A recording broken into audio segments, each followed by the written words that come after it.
Hello everyone. My family is very important to me. My father name is Johnny and my mother name is Yerni. I have two sisters, Cynthia Julianti, and one brother, Robert.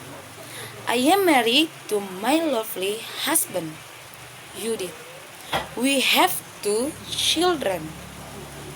One son my name Gracia and one daughter named Gracia.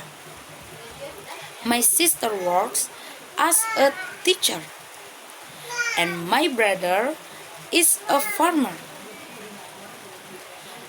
Every weekend we usually visit my parents and spend time together. I am very thankful for my family because they always support me in everything I do. My children are my motivation and I hope to be a good example for them. Thank you.